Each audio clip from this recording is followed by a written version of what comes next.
Buenas tardes, compañeros, un gusto. Buenas tardes. Buenas tardes. Buenas tardes, mucho gusto. Buenas Buenas tardes. tardes. Muy buenas tardes.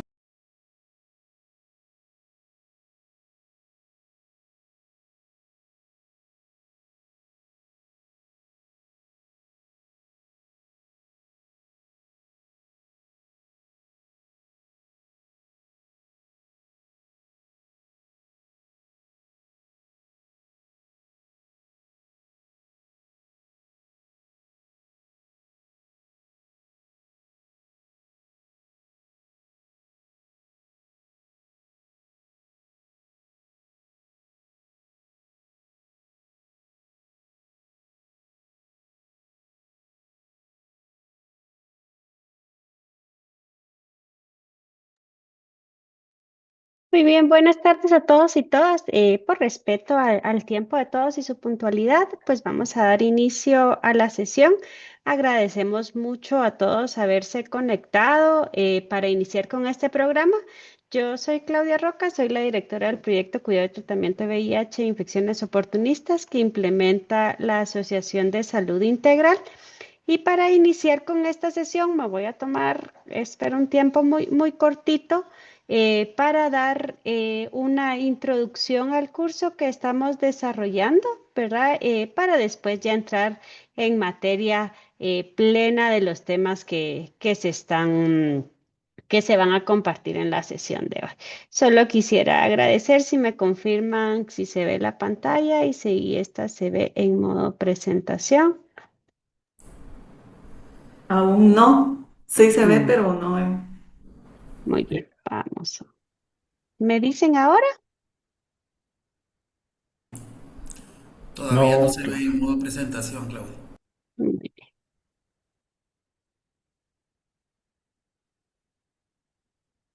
Espero que ahora sí. sí, hoy Listo. sí. Muy bien, muchas gracias. Entonces, pues este es un programa que hemos desarrollado en coordinación con el Viceministerio de Hospitales y hemos presentado al Programa Nacional de VIH, ¿verdad? El programa es titulado Fortalecimiento de Capacidades para el Seguimiento Intensificado de las Personas con VIH avanzado, incluidas las infecciones oportunistas, y se ha estructurado derivado de que se ha identificado la necesidad de reforzar algunos temas específicos de abordaje de los pacientes em, que son identificados con enfermedad avanzada, ¿verdad? Y que presentan algunas infecciones oportunistas. El objetivo que pretendemos con este programa de formación es pues que se desarrollen habilidades por parte del equipo de las unidades de atención integral que estén basadas en la evidencia y principalmente que estén centradas en la persona para el diagnóstico, manejo y seguimiento de las personas con VIH, principalmente aquellas con enfermedad avanzadas o severamente enfermas, ¿verdad? En este momento, en una selección de unidades, hemos iniciado ya una corte que se hizo previamente en la que participó la UAI de Cobán, la UAI de Cuilapa y la UAI de Quiché, ¿verdad? Y esta es una segunda corte, ¿verdad? En la que en conjunto con el Programa Nacional y el Viceministerio de Hospitales, pues se ha conversado de la posibilidad de incluir a las UAI que están hoy presentes, que fueron invitadas, ¿verdad? La UAI de Salamá, la UAI de Melchor de Mencos, la UAI de Chiquimula, la UAI de Escuintla y la UAI de Jalapa. Se extendió también la invitación a los departamentos de medicina Disculpe la interna. interrupción, fíjese que no se le escucha. Sí. Y yo sí escucho, Sí, Claudia, no sé si el resto de los participantes escuchan. ¿Quién se escucha claro? Sí, se sí, escucha claro. escuchamos. Sí, se Doctora, escucha. tal vez si nos hace favor de revisar su conexión, puede ser que ese sea un inconveniente. Tal vez, Alex, si le colocamos en el chat a la persona que nos habló para que ella pueda revisar sus parámetros de audio. Entonces, les comentaba que se decidió trabajar con estas unidades. Hemos decidido trabajar en grupos pequeños un poco por la configuración de este programa de formación y pues básicamente nos hemos centrado en estos objetivos específicos de orientar o ampliar habilidades para el inicio temprano de TAR, para las habilidades del tamizaje de infecciones oportunistas y para la identificación oportuna de criterios de hospitalización. Y como les comentaba, se amplió la invitación a médicos de medicina interna de los hospitales porque pues es conocido de todos que muchos pacientes llegan a estos servicios para recibir la atención necesaria por su estado de salud, ¿verdad? Y entonces por eso se incluyó al equipo de estos departamentos. El programa consta de 3 etapas. Hoy precisamente estamos iniciando la primera etapa, que es la formación virtual, que consta de 6 sesiones. 3 sesiones tendremos esta semana y 3 sesiones la siguiente semana. Se ha sugerido hacer en este horario para favorecer que ya la atención de pacientes en la mayoría de casos haya concluido, ¿verdad? Y pues tengan un poquito más de tiempo para la atención de las sesiones virtuales y se han planteado que estas sean cortas para lograr un mejor intercambio y aprovechar mejor su tiempo. La segunda fase, pues, es una pasantía en clínica familiar, ¿verdad? Esto para ampliar algunas habilidades de primera mano. La pasantía está siendo coordinada por el equipo de educación del proyecto y ellos se comunicarán con ustedes para definir los arreglos logísticos de la pasantía. Un grupo estaría participando del 15 al 19 de junio y el siguiente grupo del 22 al 29, ¿verdad? Ya el equipo de CEFLAG también se está preparando para poderlos recibir de la mejor manera. Y continuaríamos con una tercera fase, que es los análisis de casos clínicos. Estas son unas mentorías individualizadas por Y, donde podremos intercambiar algunos casos clínicos que ustedes identifiquen como casos complejos, ¿verdad? Que podrían necesitar alguna orientación. Y pues el equipo experto de CEFLAG estará participando y de ASI, ¿verdad? Para que puedan analizar en conjunto estos casos. Básicamente esta era la presentación que yo les quería compartir. También el equipo de educación les ha compartido un usuario de la plataforma Moodle, donde ustedes podrán ya tener acceso a las presentaciones. Ahí están las agendas de trabajo de cada día y también los enlaces para la conexión a estas reuniones virtuales para que puedan dar seguimiento al programa. Les agradecemos que cualquier duda que tengan, pues nos la hagan saber en el chat, ya sea en el chat de esta sesión o en el chat en el que han sido incluidos por WhatsApp, ¿verdad? Para que nosotros podamos poder orientar cualquier duda al respecto, ¿verdad? Como les comentamos en el caso de las pasantías, para las personas que estén participando en esta actividad, para las personas que vienen de lejos, pues nosotros estaremos cubriendo los gastos necesarios para que puedan participar sin ningún problema en las mismas. Muchas gracias por su atención y doy paso entonces a Alexander, ¿verdad? Para que podamos continuar con la agenda de hoy.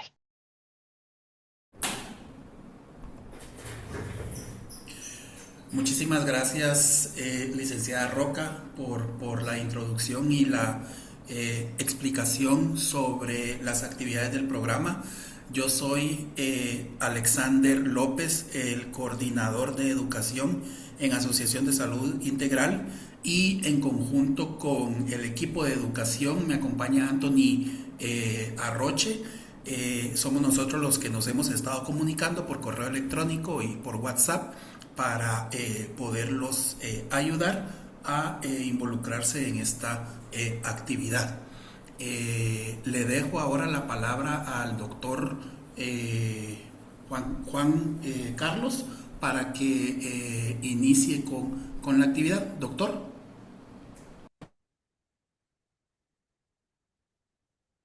Gracias. Primero, ¿me escuchan bien? Sí, doctor. Sí, doctor. Sí, Sí, buenas Juan. tardes. Buenas tardes a todos. Voy a compartir pantalla. Vamos a ver. Juan Carlos, entonces si quisiéramos hacer rápidamente una ronda de presentación para que ustedes sepan quiénes están de los Sí. guay. Sí, creo que sería bueno. Eh, Si Vamos a quieren, los vamos presentarnos. llamando conforme están aquí en el listado para que así no nos desordenamos y lo hacemos rapidito, si le parece bien. Perfecto. Sí, perfecto. Solo si nos Perfecto, dijeran su perfecto. nombre, por favor, y de qué guay están, de qué guay son y si pertenecen a la guay o pertenecen al Departamento de Medicina Interna del hospital. Entonces, iniciamos con la doctora Méndez. Buenas tardes, mi nombre es Aura Marina Méndez Andrade, soy médica coordinadora de la UAI de Escuintla. Gracias por la invitación. Muchas gracias. El doctor Santiago Jacinto. Presente, médico de la UAI, como médico internista. Doctor Santiago, si nos puede indicar de qué guay sería. UAI Escuintla. Muchas gracias, doctor. Doctor Miguel Marroquín. Buen día, mi nombre es Miguel Ángel Marroquín, estoy acá en ASI, un gusto saludarles. Doctora María Fernanda Vivas.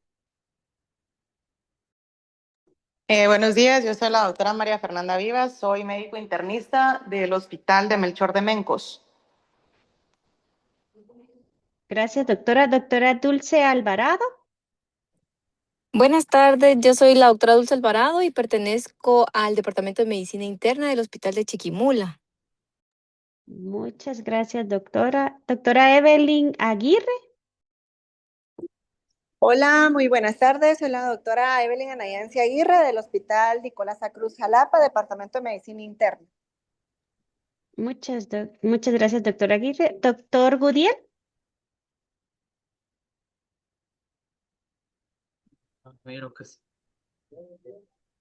Buenos días, mi nombre es José Gilberto Gudiel Lemos, soy el coordinador de la UAI del Hospital de Chiquimula. Gracias por esta oportunidad y agradecerle a ASI por todo lo que hace por los pacientes con VIH. Muchas gracias, doctor Gudiel. Doctora María del Carmen Vázquez. Buenas tardes, mi nombre es Mariela del Carmen Vázquez. Yo creo que soy la única pediatra, pero soy la coordinadora de la Unidad de Atención Integral de Salamá. Muchas gracias por tomarme en cuenta en esta capacitación y a la vez por todas las capacitaciones anteriores que así se ha tomado el tiempo de apoyarme. Gracias. Gracias, doctora. Doctora Karina Eunice Aguilar. Buenas tardes, mi nombre es Karina Aguilar, médico general de la Unidad de Atención de Escuintla. Muchas gracias, doctora. Doctor Mario Cook. Muy buena tarde a todos. Mi nombre es Mario Cook, médico general de la Unidad de Atención Integral de Salamá. Muchas gracias, doctor. Doctor Melvin Alejandro Sosa.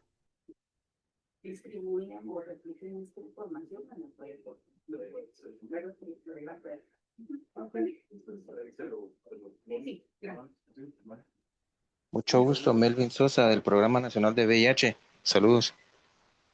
Muchas gracias, doctor Sosa. Creo que no. Doctora María Eugenia, perdón, que se me pasó. Buenas tardes, mucho gusto. Soy María Eugenia Caal, médico especialista en Asociación de Salud Integral. Bienvenidos. ¿Sabrá usted si son TS estos?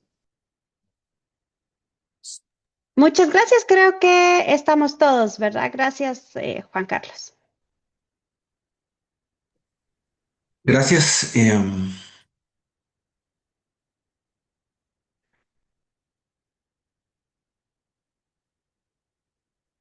No sé si pueden ver mi pantalla en modo presentación. Aún no, ahora sí, sí, sí. Sí, doctor. Ya. Ok.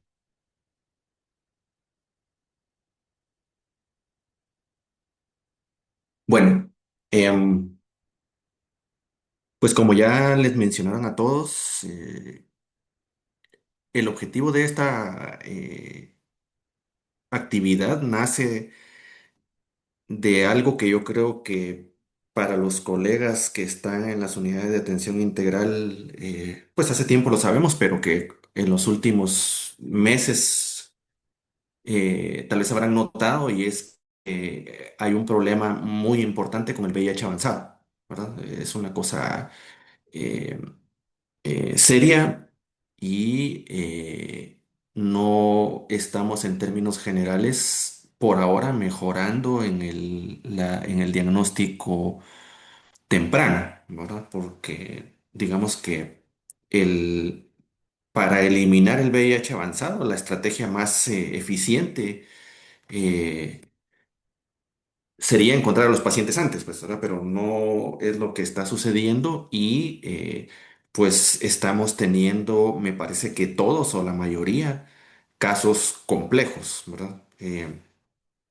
Casos que ya no son tan fácil con mucha frecuencia el manejo ambulatorio.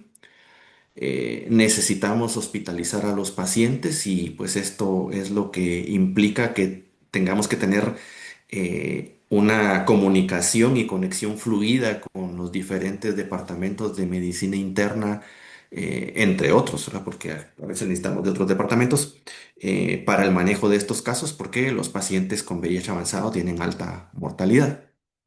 Entonces, eh, los temas como por decirlo así, los tres grandes grupos de temas que queremos tratar es empezar por el inicio del tratamiento antirretroviral. Vamos a ver más adelante por qué ese es el tema principal o inicial.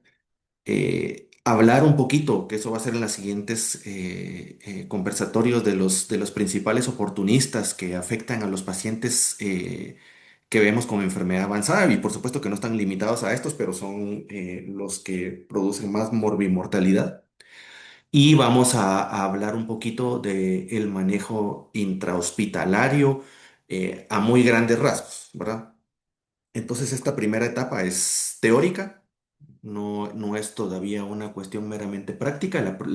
Las actividades de la próxima semana sí implican un poquito más de intercambio entre todos.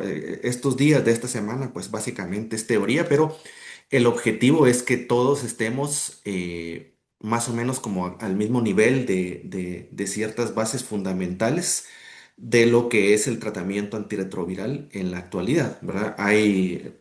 Pues por el hecho de que hay diferentes colegas de diferentes áreas en la charla, habrán algunos que ya tienen no solo amplia experiencia, sino que también ya tienen las bases bastante sólidas de lo que vamos a platicar y otros que no tanto, pero el objetivo es que todos estemos más o menos en la misma línea, ¿verdad? Porque eso ayuda al paciente, ¿verdad? Creo que quisiera empezar eh, con la cuestión de que creo que todos estamos aquí por el paciente y el mejorar la morbimortalidad del paciente es el objetivo final, eh, lo que le aporta valor a cualquier actividad que vamos a ejecutar y es lo que tenemos que medir, ¿verdad?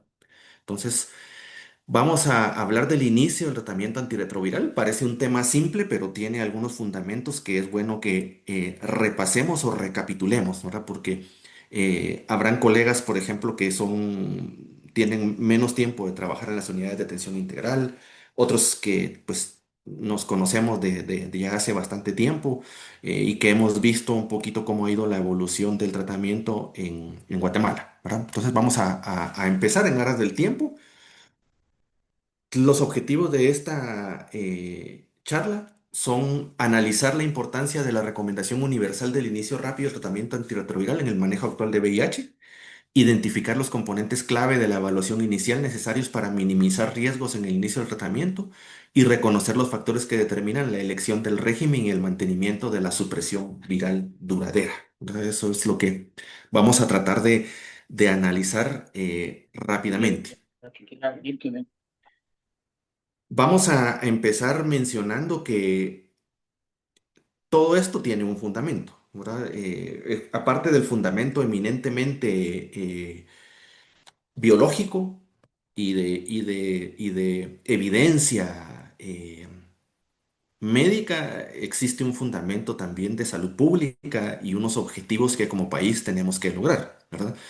Creo que para muchos o para la mayoría han estado escuchando de los objetivos del 2030 Y los objetivos del 2030 es alcanzar el 95, 95, 95 y de ser posible reducir a cero la mortalidad en pacientes con VIH avanzado, ¿verdad? Entonces, en una muy rápida recapitulación de por qué nosotros usamos en VIH los objetivos 95, 95, 95, que esto implica que al 95% de personas con VIH conozcan su diagnóstico y sean diagnosticadas, que ese 95% sean vinculadas, que ese 95% inicien tratamiento antirretroviral y que esas 95% tengan supresión virológica. Entonces, ¿por qué se usan esos datos? Recordarán o tendrán presente que hace ya mucho tiempo, como rondando los años, por los años 2010 o un poquito antes, eh, un médico argentino que trabaja en la Columbia Británica de apellido Montaner hizo unos estudios muy interesantes, donde básicamente lo que hizo fue tamizar a una población determinada.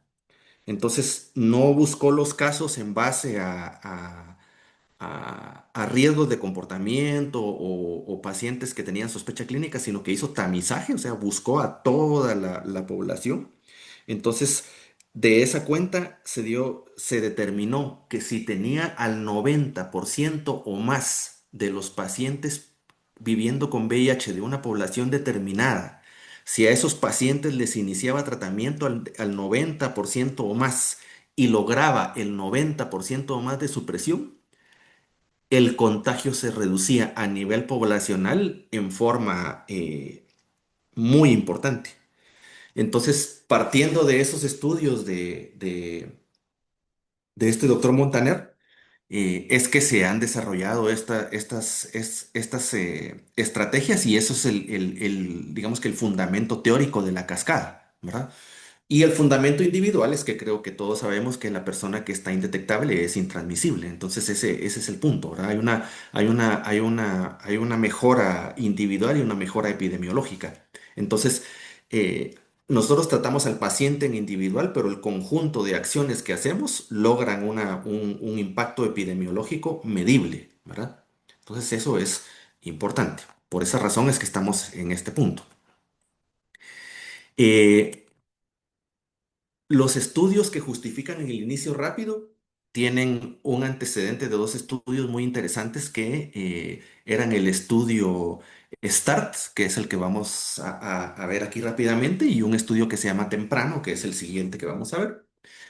Entonces, para ponerlos en contexto, hasta el año, entre los años 2010 y 2015 más o menos, el, el tratamiento, el inicio del tratamiento antirretroviral se dejaba de lado en espera hasta que los pacientes bajaran el conteo de CD4. Hubo un tiempo que se iniciaba por debajo de 350 CD4, un tiempo que hasta que el paciente bajaba de 500 CD4 se iniciaba el tratamiento. Y entonces una de las primeras cosas que se hicieron fue evaluar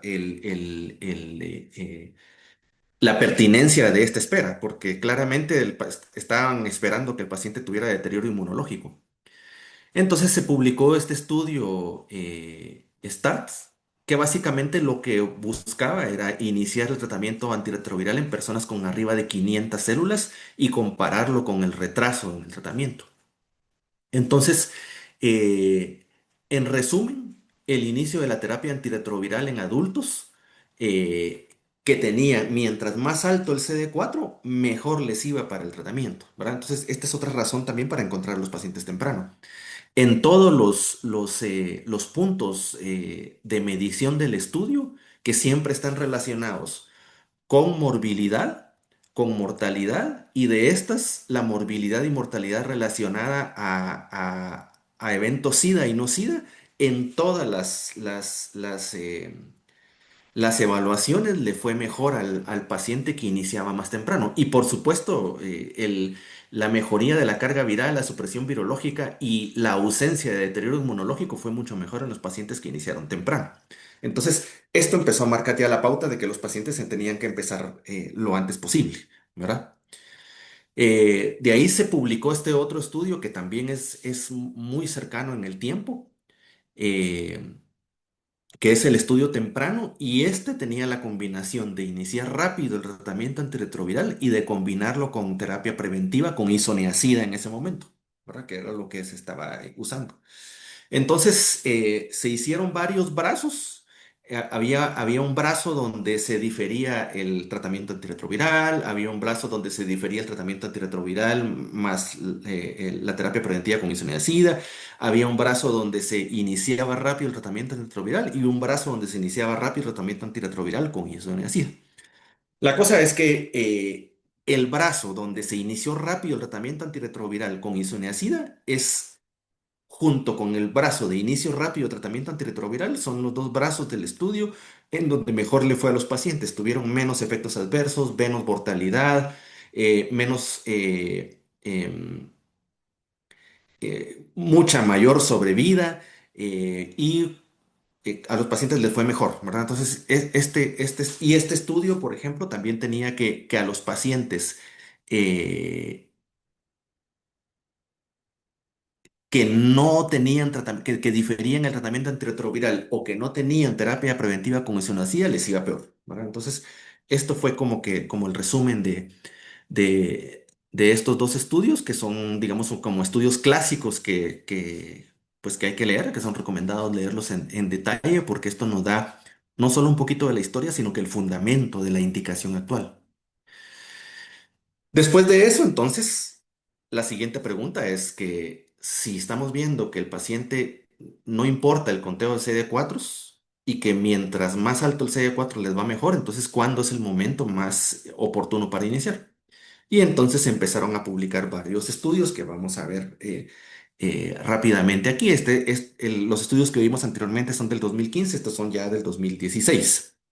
Entonces, en este estudio, lo que se evaluó fue el inicio estándar, que generalmente en tiempos pasados era más o menos 2 semanas a partir del diagnóstico o a partir de que el paciente se vinculaba a las unidades de atención integral. Y lo que se dieron cuenta es que los pacientes que iniciaban rápido, es decir, entre el mismo día o los primeros 7 días, tenían significativamente más probabilidades de tener supresión viral a los 10 meses, ¿verdad? 64% frente a 51% de los pacientes que lograron supresión viral respectivamente, ¿verdad? Entonces, este es un primer resultado de este estudio.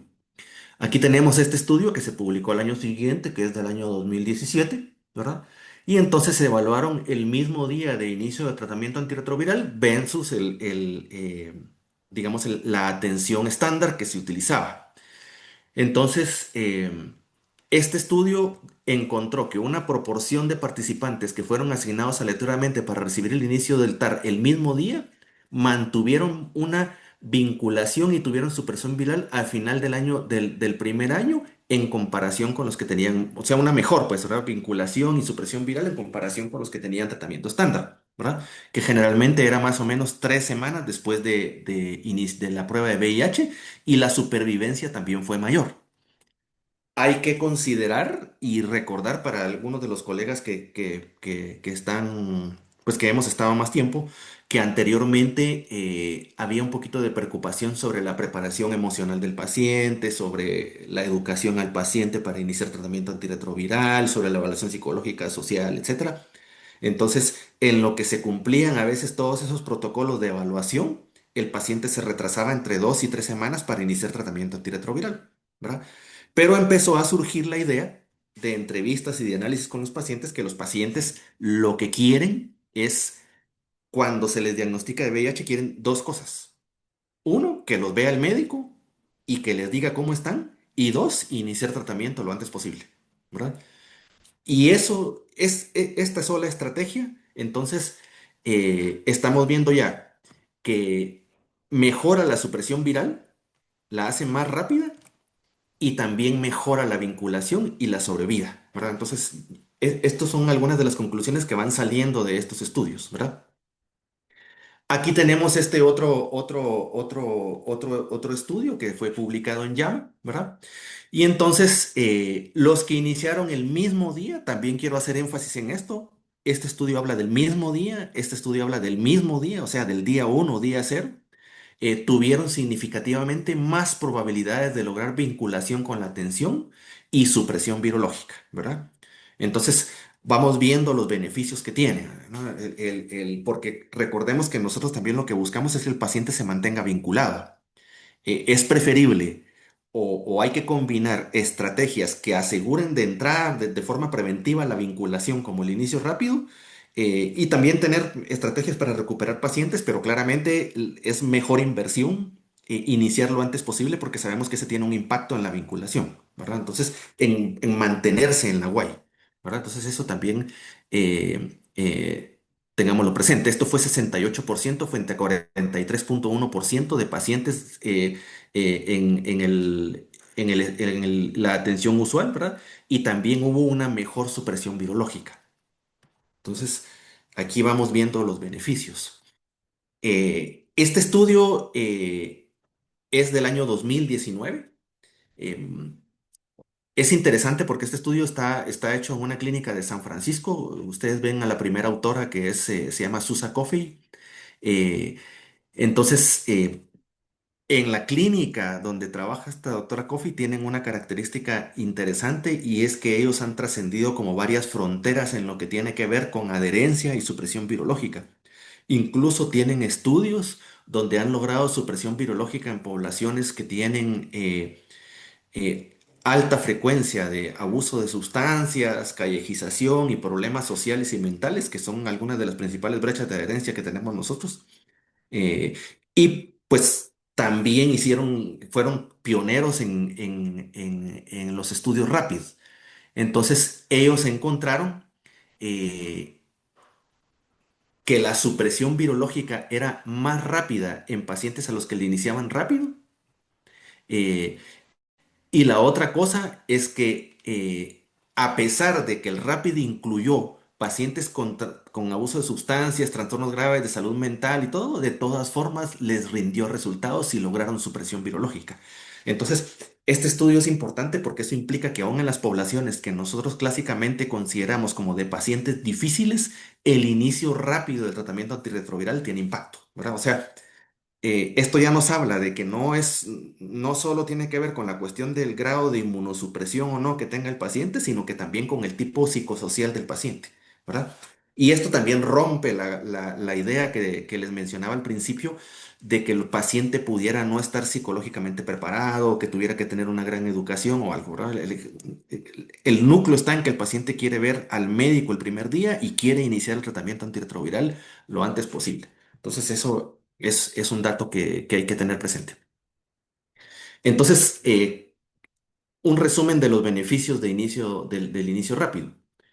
Mayor supervivencia, mejora la vinculación, mejora la supresión biológica, menos muertes y eventos adversos, y haciendo énfasis en que los estudios, la mayoría fueron diseñados para el primer día de contacto con el paciente, ¿verdad? Entonces, esto es importante porque el primer día es crucial, crucial, crucial, crucial, crucial, crucial. Y todos los estudios y las guías de la Organización Mundial de la Salud y la mayoría de guías lo que recomiendan es que uno busque en la estructura de su hospital o de la atención integral, tratar de romper las barreras estructurales que puedan detener el inicio rápido del tratamiento antirretroviral porque eso beneficia al paciente notablemente, ¿verdad? Entonces, ese es un dato importante. Claro que nosotros sabemos que no siempre podemos hacer inicio rápido el primer día en el sentido estricto de la palabra, porque muchos pacientes son vinculados y cuando llegan el primer día a la UAI con nosotros traen una prueba de afuera de otro centro que los tamizó, que puede ser que tengan 2 o 3 días antes, ¿verdad? O sea, lamentablemente de eso no tenemos control. Podemos intentar hacer incidencia, pero por lo menos tenemos que intentar iniciar desde el primer día que nosotros tenemos contacto con el paciente, ¿verdad? Eh, ¿Cuáles son las indicaciones entonces actuales basadas en esta evidencia para el inicio del tratamiento antirretroviral? Entonces, la primera guía que voy a mencionar es la de la Organización Mundial de la Salud, que creo que es conocida por la mayoría, que se publicó en el año 2017. Y entonces esta recomienda, primero define que el inicio rápido es iniciar el tratamiento durante los primeros 7 días después del diagnóstico de VIH haciendo especial énfasis en personas con VIH avanzada, ¿verdad? Entonces, eso es crucialmente importante. La otra cosa es que iniciar el tratamiento antirretroviral de forma rápida es especialmente importante en pacientes con conteo muy bajo de CD4, ¿verdad? Porque estos tienen alto riesgo de muerte y el inicio de tratamiento antirretroviral puede reducir esta mortalidad, ¿verdad? Entonces recordemos que estos pacientes serían los pacientes que tenemos con VIH avanzado, que es menos de 200 copias, y sobre todo los pacientes que son severamente inmunosupresos, que son los que tienen menos de 50 copias, ¿verdad? Entonces son pacientes a los que si sabemos ese conteo de CD4, tenemos que evaluar y estar seguros de que podemos iniciar el tratamiento antirretroviral lo antes posible. Eh, Estas son las guías del NIH que están actualizadas a principios de enero de este año y entonces básicamente recomiendan que el tratamiento antirretroviral reduce mortalidad y previene la transmisión, ¿verdad? Eh, Se debe acelerar, se debe dar inmediatamente después del diagnóstico para acelerar la supresión viral y mejorar la vinculación. El inicio de TAR durante una infección oportunista aguda o neoplásica mejora la función inmunitaria y el éxito del tratamiento, con algunas pequeñas excepciones, pero el punto es que también la tendencia va siendo a que las infecciones oportunistas cada vez van siendo menos una brecha o una traba para iniciar rápido el tratamiento antirretroviral, ¿verdad? Eh, Aun cuando no existe tratamiento, tratamiento eficaz para la infección, el tratamiento antirretroviral debe iniciarse sin demora porque puede ser la única opción de mejora para el paciente, ¿verdad? Hay que tener cuidado siempre en infecciones del sistema nervioso central porque son las únicas que por el síndrome de reconstitución inmunológica inflamatoria pueden producir problemas, ¿verdad? Pero el resto de infecciones oportunistas en sentido estricto se pueden iniciar rápido, ¿verdad? Eh, um, El inicio rápido mejora la supervivencia, especialmente en pacientes infectados con tuberculosis y VIH. Eso hay muchos estudios al respecto, ¿verdad? Con recuentos bajos de conteo CD4, el tratamiento debe comenzar en las primeras 2 semanas a partir del diagnóstico. En el caso de tuberculosis, vamos a hablar cuando toque el tema de tuberculosis un poquito más en detalle ese punto, pero empiezo haciendo énfasis en que las guías actuales, la indicación para inicio en tratamiento en coinfección con tuberculosis, exceptuando sistema nervioso central, indican que se puede iniciar, perdón, dentro de las primeras 2 semanas a partir del diagnóstico, ¿verdad? Entonces, están los 14 días. Es decir, esto significa que podemos iniciar rápido si nosotros consideramos que el cuadro clínico lo permite y que no deberíamos de tardarnos más de 14 días iniciarlo en el contexto de tuberculosis porque es crucialmente importante y como veremos en su momento, los estudios en pacientes que tienen CD4 menor de 50 todavía son más urgente el inicio, ¿verdad? Entonces eso es, ese es un punto importante. Em, Hay que tener en cuenta que los pacientes viviendo con VIH tienden a tener polifarmacia. Entonces es muy importante que evaluemos minuciosamente las interacciones con fármacos para infecciones oportunistas. Entonces esa es otra cosa que recomienda la guía del NIH, ¿verdad? Em, el diagnóstico de una neoplasia maligna jamás debe posponer el inicio de la terapia antirretroviral. De hecho, es lo contrario, es una indicación para iniciar lo antes posible el tratamiento antirretroviral, ¿verdad? Esta es una guía de la Sociedad Americana de Antirretrovirales que, si se dan cuenta, básicamente también tiene las mismas indicaciones. Entonces, esta es la tercera guía, porque el objetivo de que vayamos viendo esto es que no solo es que la evidencia fue llegando a una misma conclusión, sino que las guías actuales también van llegando casi a la misma conclusión, ¿verdad? Entonces aquí está lo que les mencionaba, es necesario implementar estrategias para superar barreras estructurales que impidan el inicio, acceso y adherencia al tratamiento antirretroviral, ¿verdad? Sobre todo el inicio es crucialmente importante porque tiene mucho impacto en la vinculación y en la morbimortalidad del paciente, ¿verdad? También coloca como ideal en los primeros 7 días, ¿verdad? Y el inicio inmediato de TAR es prioritario en casos de infección aguda por VIH y en mujeres embarazadas, que esto ya lo conocemos. Generalmente dentro de las primeras 2 semanas en la mayoría de infecciones oportunistas, ¿verdad? Pero como les menciono, la tendencia actual es que lo más probable es que se pueda iniciar rápido en prácticamente todas las infecciones oportunistas, con algunas excepciones puntuales, como los trastornos del sistema nervioso central. En el caso de tuberculosis, volver a hacer énfasis que el paciente que está severamente inmunosupreso, que severamente inmunosupreso lo que implica es tener menos de 50 CD4, tienen todavía más urgencia de iniciar el tratamiento, ¿verdad? Entonces esto hay que tenerlo presente. Y cuando toque el tema de criptococo, vamos a analizar un poquito las indicaciones actuales para inicio en el contexto de una prueba en sangre positiva, pero es llamativo que esta guía sugiere que si yo tengo un paciente que tiene una prueba de criptococo positiva en sangre y descarto meningitis, puedo iniciar tratamiento antirretroviral de forma inmediata sin esperar, ¿verdad? Entonces, por eso les digo, aquí va esta es la tendencia, ¿verdad? Esta es la tendencia. Media vez yo descarte infección del sistema nervioso central, la tendencia es a iniciar lo antes posible. Eh, Esto es un poco resumen, ¿verdad? En general, iniciar a menos que tengamos una infección oportunista del sistema nervioso central, ¿verdad?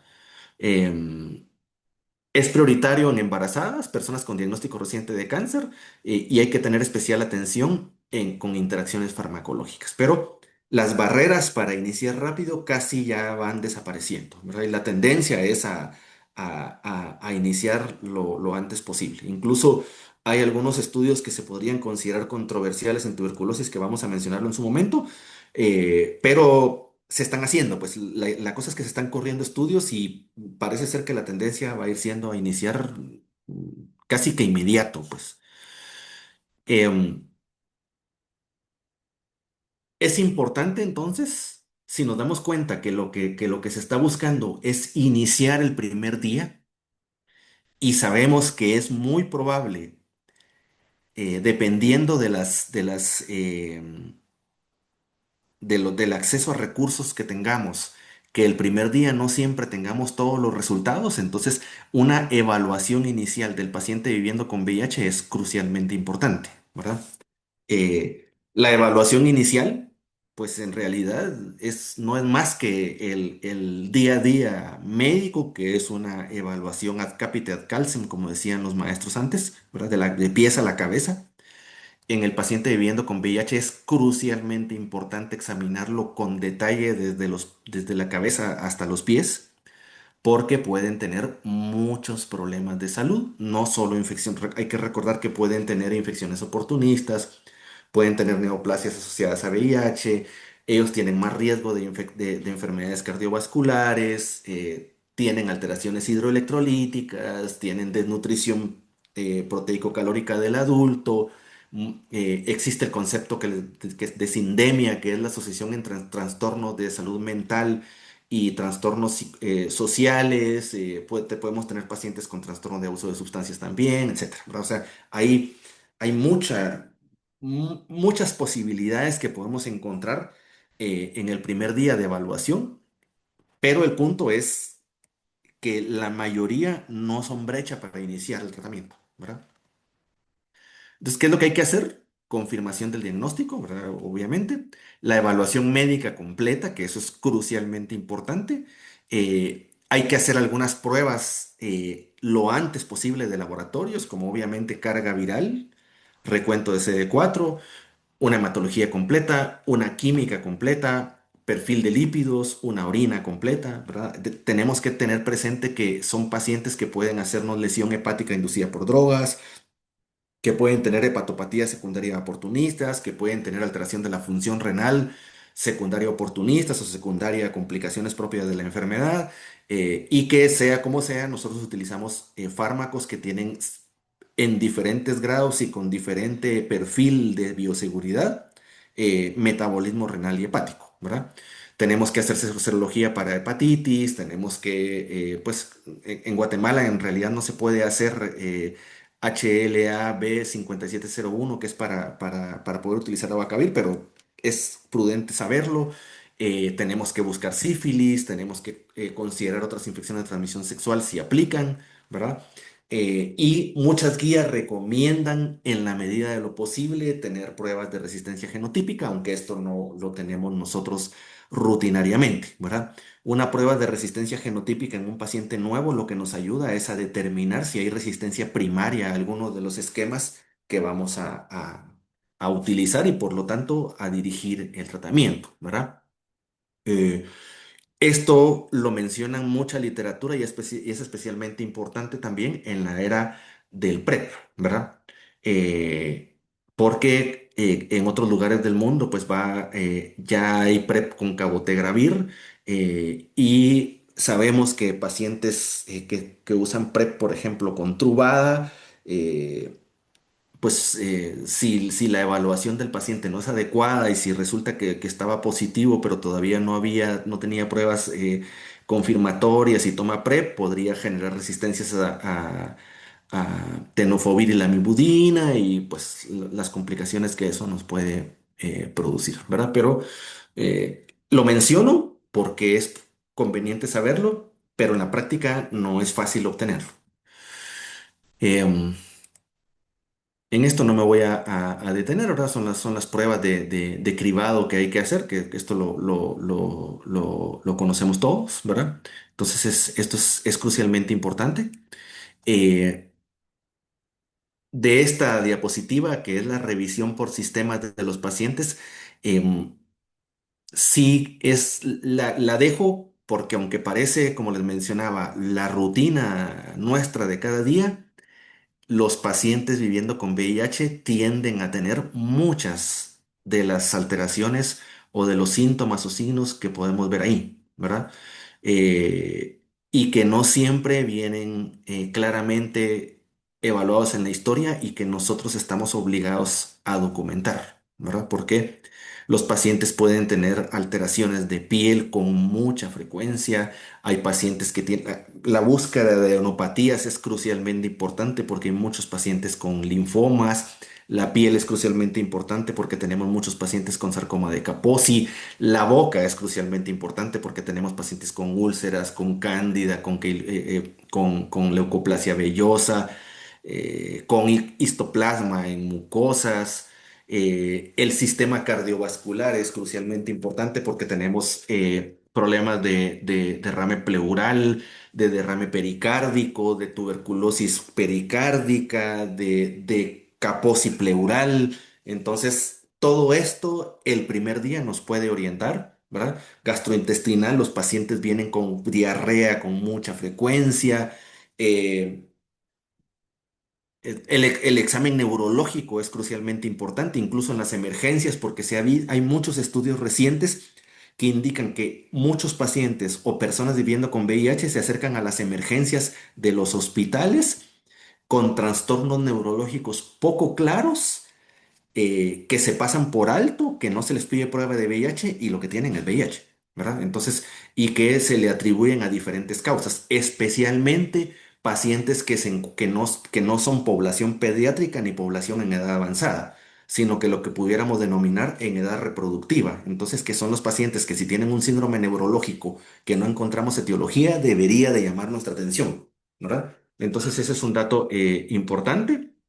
Los pacientes pueden tener úlceras rectales, podemos tener pacientes con hemorroides severas, podemos tener pacientes con fisuras, podemos tener pacientes con BPH y tumores. Entonces, todo esto es fundamental, ¿verdad? Entonces, como les menciono, esto puede parecer como algo del día a día, pero si esto no está uno constantemente y en el ejercicio y lo está pensando y pensando y pensando con cada paciente que lo ve, puede tender a pasarlo por alto, ¿verdad?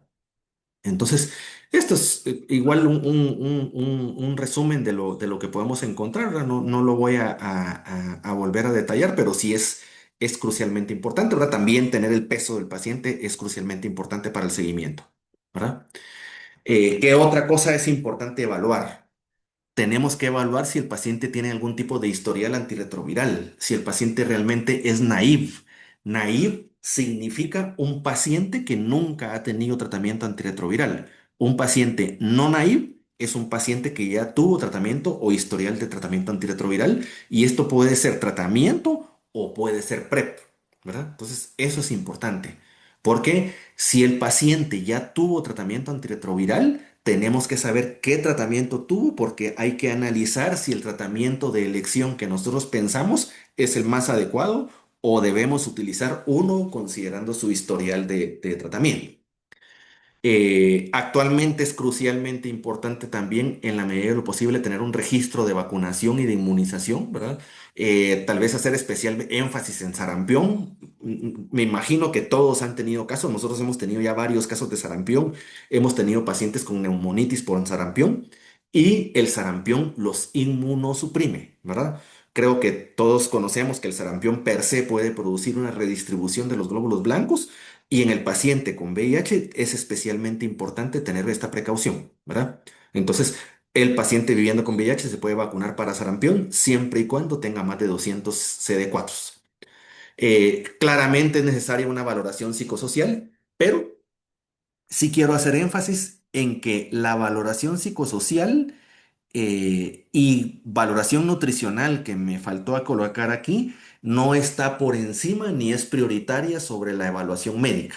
Es preferible la evaluación médica e inicio del tratamiento antirretroviral y después en el transcurso del tiempo organizar el resto de evaluaciones, ¿verdad? Porque se ha visto que eso tiene mucho impacto, ¿verdad?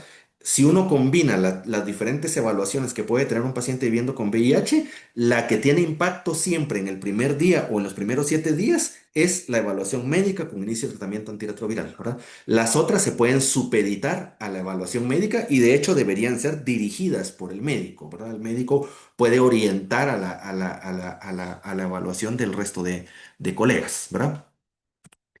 Eh, una cosa crucialmente importante que tenemos que hacer cuando iniciamos un tratamiento antirretroviral y que en Guatemala es una conducta que se ha diseminado y creo que algunos de ustedes incluso estuvieron hace poco en una charla de la Organización Mundial de la OPS y que esto se está generalizando en toda América Latina, es el tamizaje de infecciones oportunistas. Porque como tenemos mucho VIH avanzado, por lo tanto tenemos alta frecuencia de infecciones oportunistas. Y es importante hacer mención de eso porque en Guatemala se hicieron algunos de los estudios pioneros en infecciones oportunistas. Yo les voy a poner unas cuantas diapositivas de, de los resultados que se encontraron en Guatemala. Esta es epidemiología de Guatemala y que eso fundamenta por qué tenemos que buscar las infecciones oportunistas, ¿verdad? O sea, junto con el inicio rápido, si hablamos de un paquete de atención de personas con VIH avanzado, la otra cosa crucialmente importante es encontrar la infección oportunista, ¿verdad? Porque histoplasmosis, tuberculosis y criptococosis son altamente mortales, ¿verdad?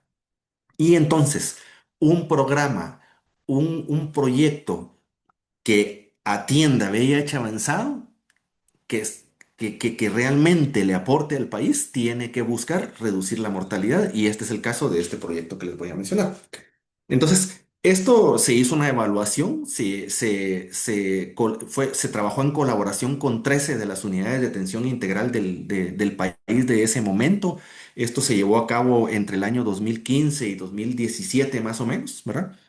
Y entonces básicamente lo que se hizo fue hacer un tamizaje de infecciones oportunistas. Entonces a todo paciente nuevo, retorno o que el médico sospechara que tuviera una infección oportunista, se le hacía tamizaje de las 3 infecciones, ¿verdad? Uno de los fundamentos es que, por ejemplo, el cuadro clínico de histoplasma y el de tuberculosis tienen mimetismo clínico, tienen algunas diferencias, pero los estudios revelan que los signos y síntomas no tienen diferencia estadísticamente significativa para poder diferenciarlos clínicamente, ¿verdad? Entonces, por esa razón es que se hizo tamizaje con pruebas. Entonces, una de las primeras cosas es que la mortalidad de los pacientes con IOS es mayor que la mortalidad de los pacientes sin IOS, ¿verdad? Eso es obvio, pero a veces para que las autoridades y para que tenga impacto eso hay que medirlo, hay una diferencia significativamente estadística. Entonces, el paciente con VIH avanzado que tiene una infección oportunista tiene más riesgo de morir que el que no la tiene, ¿verdad? Entonces, por lo tanto, estamos obligados, hasta por cuestiones éticas, a buscarlo. ¿Qué otras cosas se encontraron con un poquito más de detalle? Eh, Aquí están las mortalidades generales de lo que se encontró, ¿verdad? Pero tal vez un dato crucialmente importante es que la coinfección de dos o más oportunistas tenía mayor mortalidad que el aparecimiento de oportunistas solas o de no oportunistas. Entonces esto también es importante porque anteriormente el diagnóstico de las infecciones oportunistas se hacía por capítulos, ¿verdad? Eso significa, yo sospecho que el paciente tiene tuberculosis, pruebas negativas, pero le voy a iniciar tratamiento empírico, no mejora y pasaban dos cosas. Se moría y lo clasificaban como tuberculosis, aunque no hubieran pruebas en realidad de que tuviera tuberculosis. O B, no, posiblemente sea histoplasma. Ahora le vamos a hacer pruebas de histoplasma, pero ya se había retrasado el diagnóstico 1 o 2 semanas, principalmente en pacientes hospitalizados, donde sabemos que tenemos que actuar rápido, ¿verdad? O sea, cada día que pasa sin diagnóstico y tratamiento, los intervalos aumentan la mortalidad, ¿verdad? Por eso es que creo que algunos de ustedes habrán visto estudios donde se miden los intervalos. El paciente llega conmigo por primera vez, yo le pido su prueba. ¿Cuánto tiempo tardan en devolverme el resultado? A partir de que yo conozco el resultado, ¿cuánto tiempo me tardo en iniciar tratamiento? Entonces, cada uno de esos espacios de espera matan al paciente. Entonces, eso es lo que parte de la razón por la que se pide el tamizaje concomitante y de preferencia en el mismo momento, ¿verdad? Para descartar tres de las principales infecciones que pueden matar a nuestros pacientes, ¿verdad? Y claramente entonces los resultados fueron que la mortalidad global de las IUS, aunque es muy elevada, en un año de seguimiento disminuyó 7%, ¿verdad? Entonces eso es importante. Y la otra cosa es que el tratamiento documentado, es decir, con evidencia de que se le dio, aumentó 5,1% con el tamizaje, ¿verdad? Entonces, eso nos dice que si no tamizamos, hay más mortalidad, eso es obvio, pero también que hay menos intención de tratamiento, ¿verdad? Entonces eso hay que tenerlo muy presente y recordar que estos grupos de pacientes son pacientes que generalmente están en un hospital. Entonces, brevemente, para seguir con el tema, los objetivos del tratamiento antirretroviral son reducir la transmisión del VIH, porque si el paciente con VIH se vuelve indetectable, ya no transmite la enfermedad, ¿verdad? Esto sería tema de una charla específica sobre VIH. Este es de inicio, pero vale la pena recapitular ese dato, ¿verdad? O sea, de hecho, por eso es que está actualmente la frase de indetectable es igual a intransmisible, porque la persona que está indetectable, que está con supresión virológica, ya no contagia. Claramente reduce la morbilidad y mortalidad asociadas al VIH y restaura o preserva la función inmunológica, ¿verdad? Entonces, el paciente con CD4 bajo, con mucha frecuencia mejora su CD4, si el paciente que tiene CD4 alto no deteriora su función inmunológica. Entonces, tiene beneficios claros iniciar el tratamiento antirretroviral, ¿verdad? ¿Qué medicamentos se inician actualmente y por qué? Esto posiblemente para los colegas de las unidades de atención integral está ya dado por hecho, pero para los colegas que no ven diariamente a los pacientes es importante que lo tomemos presente porque o bien a ellos les va a tocar iniciar tal vez en acuerdo con la unidad de atención integral o van a ver que la unidad de atención integral inicia el tratamiento antirretroviral y por cuestiones de farmacocinética, farmacodinámica, de interacciones es prudente que uno sepa por lo menos cuáles son los medicamentos que se están utilizando para poder ver posibles efectos adversos, interacciones, etcétera. Entonces, yo voy a enumerar nada más qué medicamentos se usan actualmente y por qué los estamos utilizando en Guatemala, ¿verdad? Porque lo que buscamos aquí en esta charla ahorita es un poquito los porqués basados en la evidencia y pues con el tiempo que tenemos. Este es un estudio muy bonito que fue publicado en el año 2024. Es un estudio que hizo colegas del Hospital Roosevelt, ¿verdad? Y que, pues, si ustedes ven a los autores, hay algunos de los colegas de las unidades de otras unidades de atención integral, donde se publicaron la evaluación de resistencias basándonos en los esquemas que teníamos antes del esquema actual con TLD, ¿verdad? Eh, y principalmente estaban buscando pacientes con resistencia transmitida o resistencia primaria. Es importante recalcar de manera histórica que todo este proceso también durante esos años, que si yo no recuerdo mal fue más o menos durante los años del 2015, por ahí, un poquito antes o poquito después, fue liderado por el doctor Carlos Mejía, que en paz descanse, que era el jefe del Roosevelt y uno de los maestros pioneros en VIH. Y pues estaba la cosa de que se estaba investigando en el país y en la región resistencia primaria, porque estábamos utilizando un esquema que incluía tenofovir, emtricitamina y un inhibidor de la transcriptasa reversa llamado efavirenz.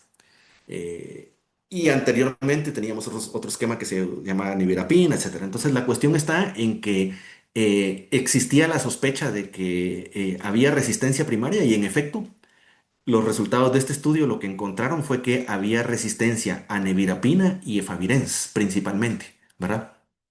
Entonces era un problema serio porque era el esquema de inicio. Los esquemas que teníamos de rescate antes tenían muchas tabletas y era un gran problema.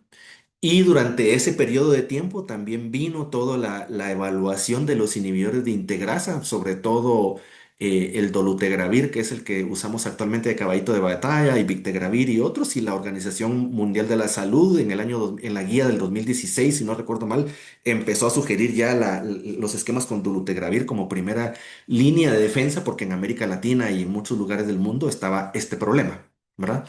De las resistencias a efavirenz. De hecho, nosotros todavía tenemos algunos problemas, algunos pacientes con polifarmacia y esquemas de rescate que tienen las mutaciones de resistencia al efavirenz. Entonces, este tipo de estudios, el documentar lo que estaba pasando con los pacientes, ayudó a que fuera más sólida la indicación en el país para poder obtener eh, dolutegravir, ¿verdad? Entonces, coloco eso porque esto justifica por qué estamos utilizando en Guatemala, aunque la idea fue generalizada en la región así, pero en Guatemala fue por esto, ¿verdad?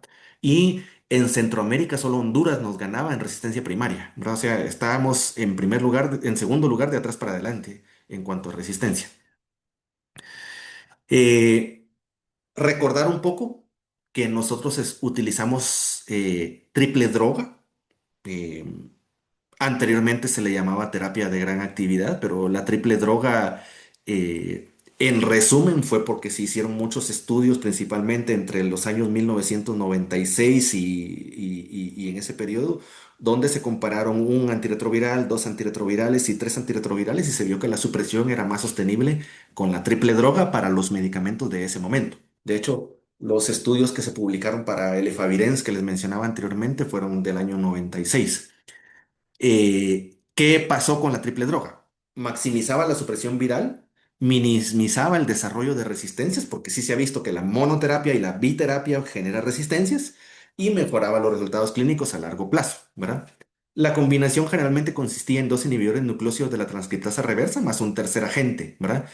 Que es el que se llama fármaco de anclaje, que actualmente está basado en un inhibidor de integrasa, siempre en un inhibidor no nucleósido de la transcriptasa reversa o en un inhibidor de proteasa, que son las tres familias, ¿verdad?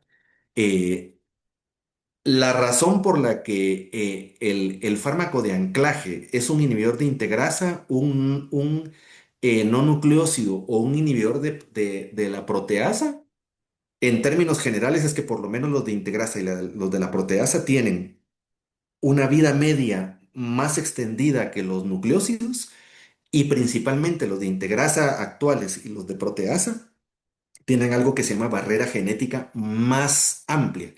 La barrera genética, que pues sería para un tema de farmacología del VIH, pero la barrera genética lo que nos dice, poniéndolo en palabras muy simples, es la posibilidad de que ese medicamento genera resistencias.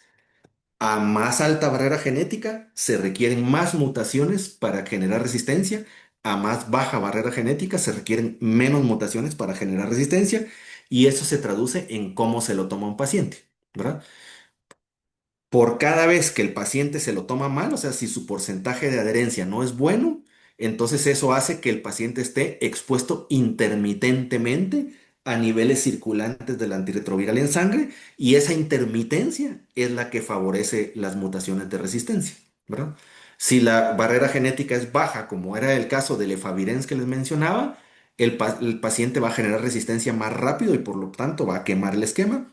Si la barrera genética es alta, como los inhibidores de integrasa o de proteasa, va a tardar más y a pesar de tener mala adherencia, puede ser que aunque el paciente esté en fallo por no tomarla bien, no genere resistencia, ¿verdad? Con limitaciones, porque pues aquí se aplica el dicho de que tanto va el cántaro al agua que se rompe, ¿verdad? Entonces, ese es como el fundamento de por qué son tres drogas, ¿verdad? Entonces, eh, en Guatemala, ¿verdad? Em, Generalmente lo que utilizamos es dos nucleósidos nucleótidos con un inhibidor de integrasa, ¿verdad? Los que se recomiendan en la mayoría de guías del mundo son Victegravir y Dolutegravir como fármaco de anclaje, ¿verdad? Que son inhibidores de la integrasa. ¿Por qué razón son estos? Porque tienen altas tasas de supresión viral, excelente tolerabilidad, poca frecuencia de toxicidad, interacciones farmacológicas limitadas, alta barrera genética y baja carga de píldoras, ¿verdad? Porque se pueden, casi todas son de una tableta.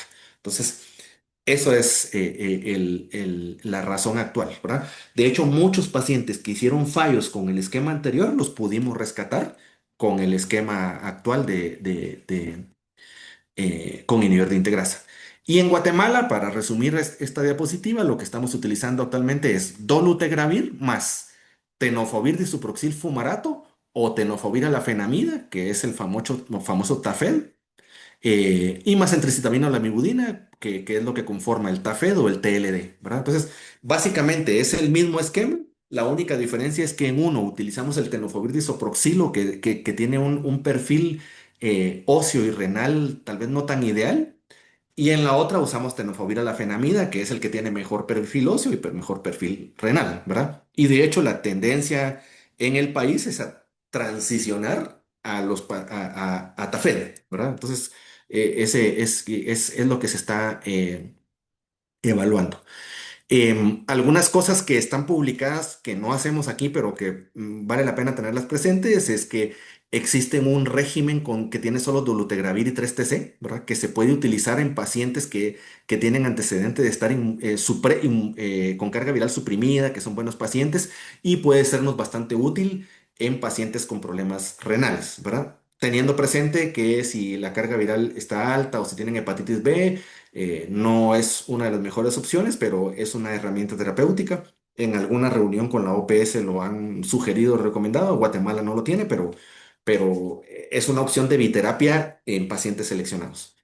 Y la otra cosa, pues creo que es de todos conocido, que se están eh, eh, estudiando los inyectables, ¿verdad? Sobre todo el cabotegravir, que actualmente se utiliza como PrEP y eso tiene ya evidencia clarísima, pero hay muchos estudios que se están utilizando con los inyectables de 3 y 6 meses para ver si se pueden establecer esquemas de tratamiento, ¿verdad? Entonces eso también es importante tenerlo y también tener presente que nosotros utilizamos darunavir como inhibidor de proteasa que puede sernos útil, ¿verdad?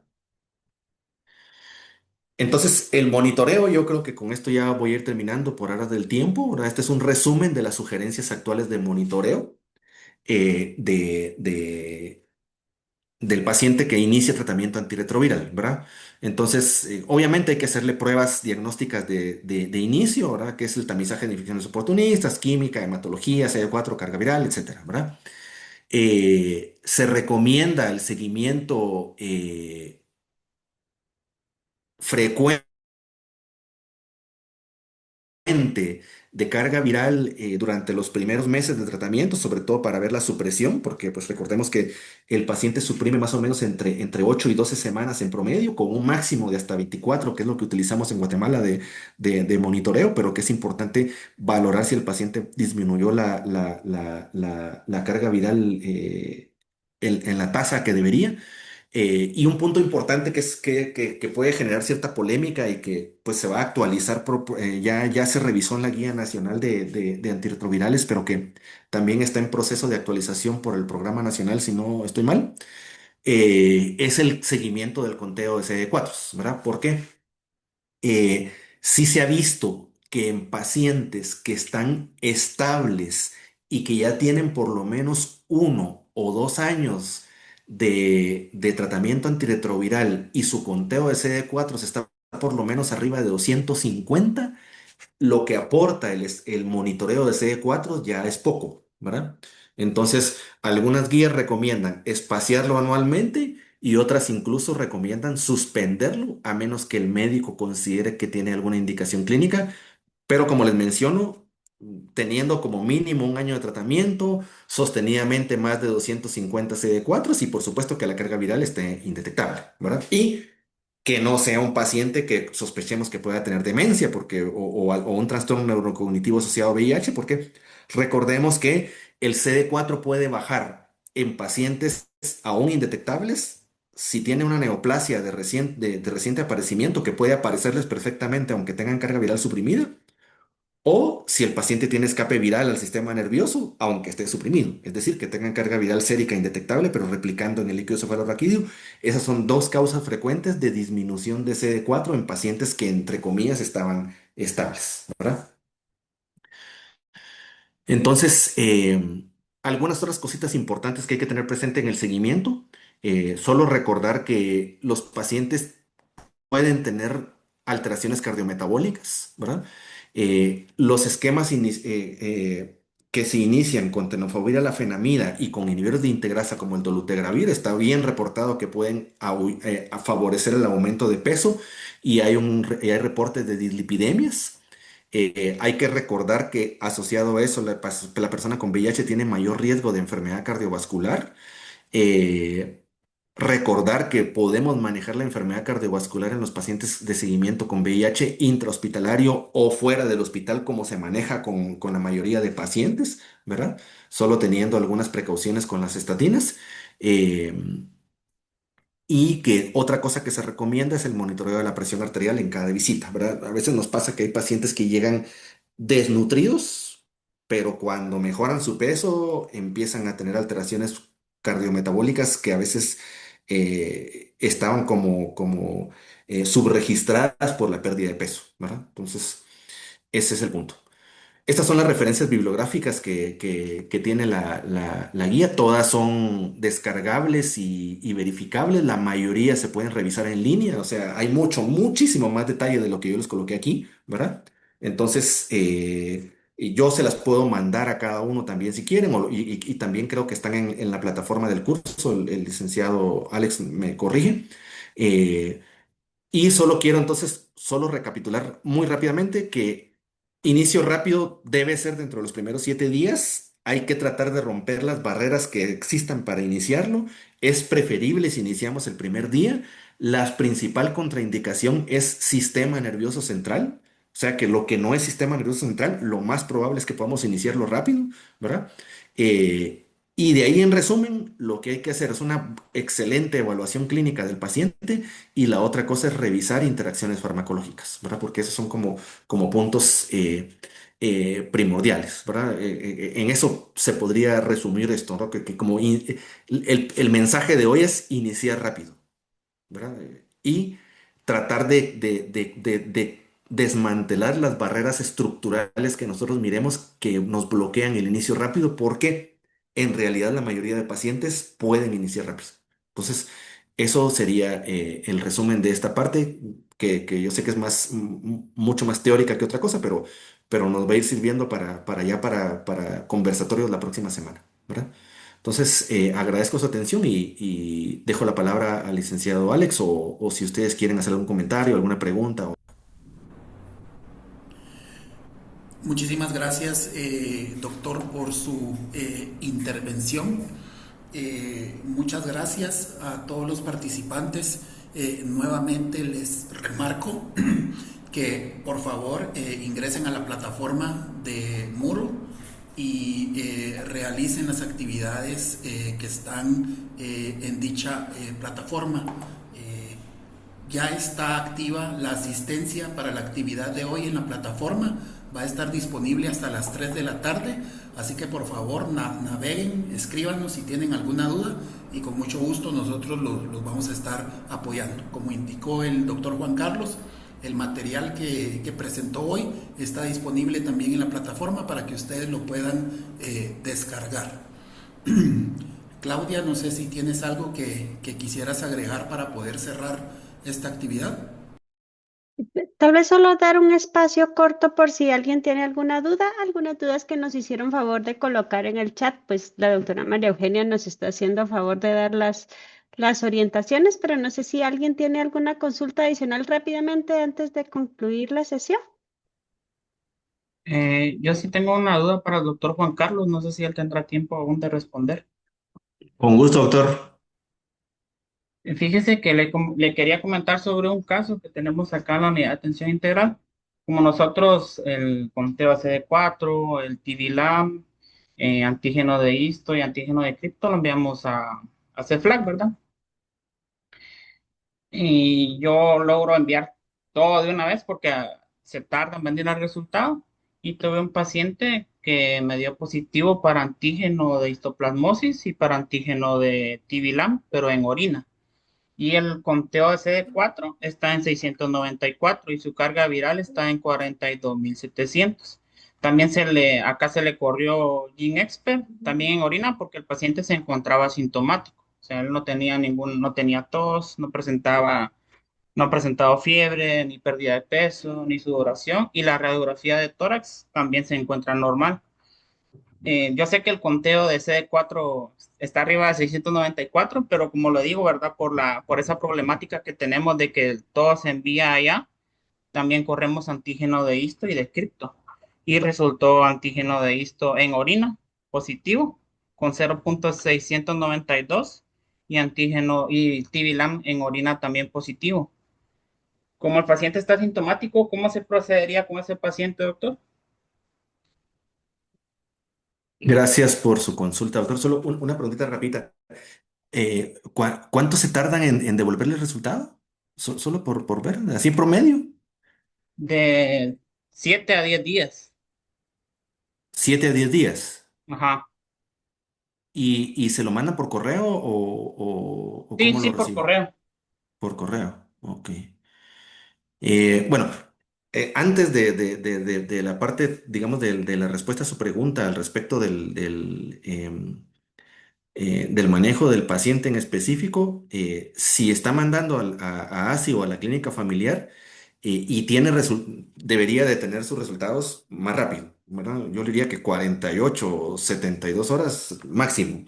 Entonces, como digamos, ya vamos a estar en contacto a partir de aquí, cualquier cosa de ese tipo, igual nos puede escribir o me puede escribir, doctor, y yo miro cómo le acelero la cuestión porque tener un antígeno de histoplasma una semana después de que yo vi al paciente, ya es tarde, ¿no? Entonces, conjunto con el doctor Araton, que es el director médico de la clínica, pues vimos muchos estudios donde los pacientes con histoplasmosis progresiva diseminada, sobre todo, no el caso suyo, pues, pero digamos que los pacientes con histoplasmosis progresiva diseminada, más o menos al día 11, a partir de que los conocíamos, se morían. Y creo que algunos de los colegas se recordarán que en el pasado uno obtenía resultados por cultivo de médula post-mortem.